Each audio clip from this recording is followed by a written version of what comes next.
ஓம் சாந்தி. 26 November 2022 சிவபாபானுடைய இனிமையான மகா வாக்கியம். சாக்கார முரளி பாப் தாதா மதுமன். இன்றைய முரளிலிருந்து கேள்விகள். முதல் கேள்வி, உங்களுக்கு எப்போது வைராகியம் வர வேண்டும்? உங்களுக்கு எப்போது வைராகியம் வர வேண்டும்? இரண்டாவது கேள்வி,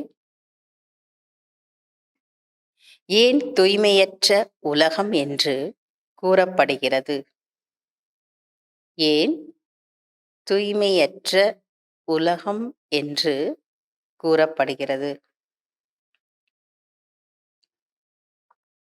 மூன்றாவது கேள்வி, எதை தானம் செய்ய வேண்டும்? எதை தானம் செய்ய வேண்டும்? நான்காவது கேள்வி, சங்கம யுகத்தின் விசேஷ தன்மை என்ன? சங்கம யுகத்தின் விசேஷ தன்மை என்ன? அஞ்சாவது கேள்வி, விழிப்பு உணர்வுடன் இருந்தால் விழிப்பு உணர்வுடன் இருந்தால்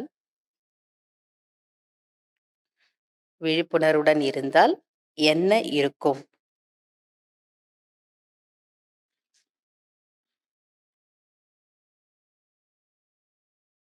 fill in the blanks. First, dash செய்யாமல் டேஷ் கிடைக்க முடியாது. டேஷ் செய்யாமல் டேஷ் கிடைக்க முடியாது. இரண்டாவது, யார் நிறைய தானம் செய்கிறார்களோ யார் நிறைய தானம் செய்கிறார்களோ அவர்கள் டேஷ் அடைவார்கள். மூன்றாவது, இப்போது நீங்கள் டேஷ் செல்கிறீர்கள். இப்பொழுது நீங்கள் டேஷ் செல்கிறீர்கள். நான்காவது, டேஷ் ஆகி ராவணனின் தலையை துண்டிக்க வேண்டும். டேஷ் ஆகி ராவணனின் தலையை துண்டிக்க வேண்டும். அஞ்சாவது, டேஷ் பின்பற்றுங்கள், மற்ற அனைவரிடமிருந்தும் டேஷ் கொள்ளுங்கள். டேஷ் பின்பற்றுங்கள், மற்ற அனைவரிடம் இருந்தும் டேஷ் கொள்ளுங்கள்.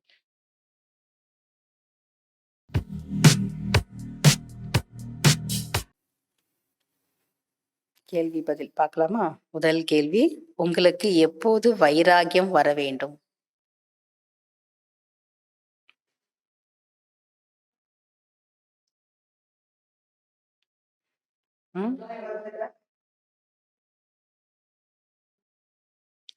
பாபா சொல்றார், ஞானம் மற்றும் பக்தியின் சங்கமத்தில் உங்களுக்கு வைராகியம் வர வேண்டும். ஞானம் மற்றும் பக்தியின் சங்கமத்தில் தான் உங்களுக்கு வைராகியம் வர வேண்டும். இரண்டாவது கேள்வி, ஏன் தூய்மையற்ற உலகம் என்று கூறப்படுகிறது?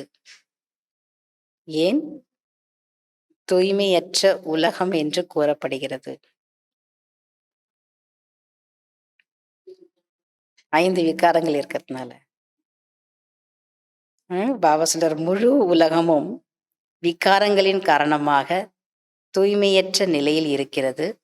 எனவே தூய்மையற்ற உலகம் என்று கூறப்படுகிறது. முழு உலகமும் விகாரங்களின் காரணமாக தூய்மையற்ற நிலையில் இருக்கிறது.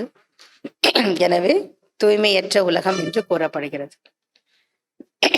மூன்றாவது கேள்வி, எதை தானம் செய்ய வேண்டும்?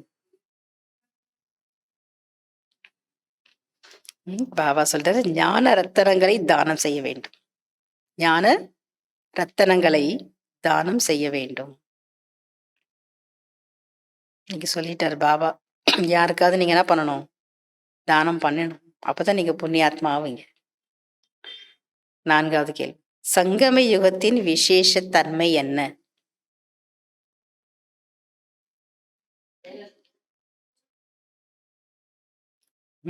ஒன்றுக்கு 100 மடங்கா? ஒன்றுக்கு பல கோடி மடங்கு கிடைக்கும், மேலும் பிரத்யக்ஷ பலனும் கிடைக்கிறது. ஒன்றுக்கு பல கோடி மடங்கும் கிடைக்கும், மேலும் பிரத்யக்ஷ பலன், உடனடியான பலனும் கிடைக்கிறது. 5வது கேள்வி, விழிப்புணர்வுடன் இருந்தால் என்ன இருக்கும்? அலர்ட்டா இருந்தீங்கன்னா என்ன இருக்கும்?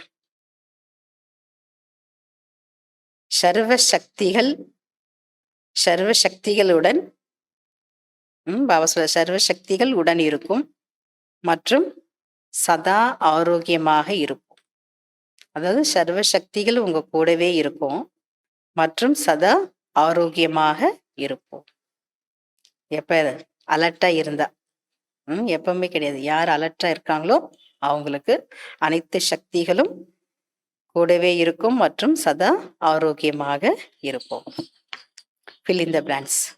ஃபர்ஸ்ட், டேஷ் செய்யாமல் டேஷ் கிடைக்க முடியாது. முயற்சி செய்யாமல் பிராப்தி கிடைக்க முடியாது. 2வது கேள்வி, யார் நிறைய தானம் செய்கிறார்களோ அவர்கள் டேஷ் அடைவார்கள். யார் நிறைய தானம் செய்வார்களோ, நிறைய நீங்க தானம் பண்ணிட்டே போனீங்கன்னா அவங்க உயர்ந்த பதவி அடைவார்கள். சும்மா உயர்ந்த பதவி கிடைச்சிடாது. அந்த அளவுக்கு நம்ம என்ன பண்ணணும்? பாபா கொடுக்கக்கூடிய ஞானத்தை தானம் செய்து கொண்டே இருக்கணும். 3வது, இப்போது நீங்கள் டேஷ் செல்கிறீர்கள். ஆன்மீக யாத்திரை. இப்பொழுது நீங்கள் சிவாலயத்திற்கு செல்கிறீர்கள். 4வது, டேஷ் ஆகி ராவணனின் தலையை துண்டிக்க வேண்டும்.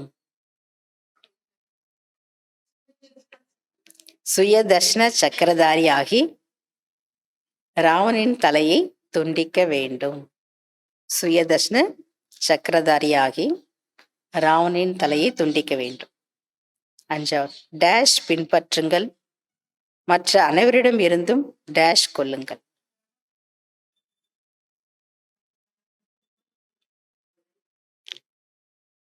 ஒரு பிரம்மா பாபாவை பின்பற்றுங்கள். ஒரு பிரம்மா பாபாவை பின்பற்றுங்கள், மற்ற அனைவரிடம் இருந்தும் குணத்தை கிரகித்துக் கொள்ளுங்கள். மற்ற அனைவரிடம் இருந்தும் குணத்தை கிரகித்துக் கொள்ளுங்கள். அச்சா. ஓம் சாந்தி. தேங்க்யூ பாபா.